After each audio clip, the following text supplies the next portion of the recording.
करनाला sports academy संचालित बाल school का वार्षिक स्नेह सम्मेलन शुक्रवार को संपन्न हुआ। इस कार्यक्रम के लिए मुख्य अतिथि के रूप में विधायक विवेक पाटिल को आमंत्रित किया गया था। तो इस अवसर पर करनाला स्पोर्ट्स एकेडमी के उपाध्यक्ष रविशेठ पाटिल, नगर सेवक तथा स्कूल के कार्यकारी अधिकारी शिवदास कामले, बिंदिशा उपाध्याय, शेकापश के युवा नेता जगदीश पवार, अशोक गायकर आदि गणमान्यों सहित प्रधानाचार्य, अध्यापक, विद्यार्थी तथा उनके अभिभावक बड़ी संख्या में उपस्थित थे।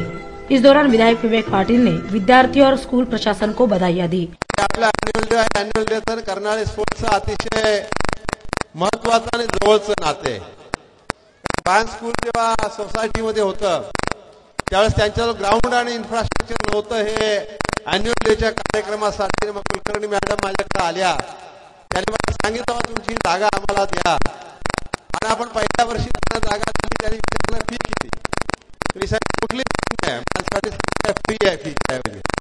आणि मग त्या पासून सुरुवात झाली तर शेवटी बाल स्कूल इथं अशा प्रकारचं महत्व त्या बाल स्कूल मी या ठिकाणी जास्त वेळ न घेता आपल्या सर्व विद्यार्थी आज जे काय आपले कलागुण आहेत ते दाखवणार आहेत। त्या फंक्शन मध्ये मी सर्व विद्यार्थ्यांना या ठिकाणी माझ्याकडनं आणि करनाळा स्पोर्ट्स अकॅडमीच्या संचालकाकडनं निश्चितपणे शुभेच्छा देतो आणि या शुभेच्छा देतो की आपल्या या सर्व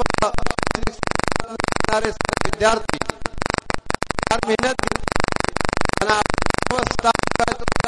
मेहनत घेऊन परिश्रम घेऊन चांगल्या प्रकारचं मार्गदर्शन करेल। आजच आपण आर्थिक एक वर्कशॉप या ठिकाणी करनाळा स्पोर्ट्स अकॅडमी मधून घेतलेला आहे।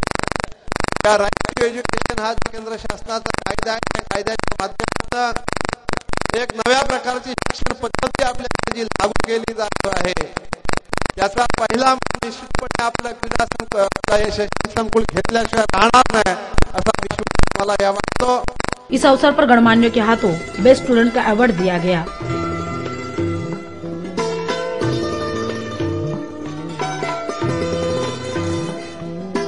इस दौरान विद्यार्थियों द्वारा प्रस्तुत किए गए सांस्कृतिक कार्यक्रमों ने उपस्थितों की वाहवाही लूटी।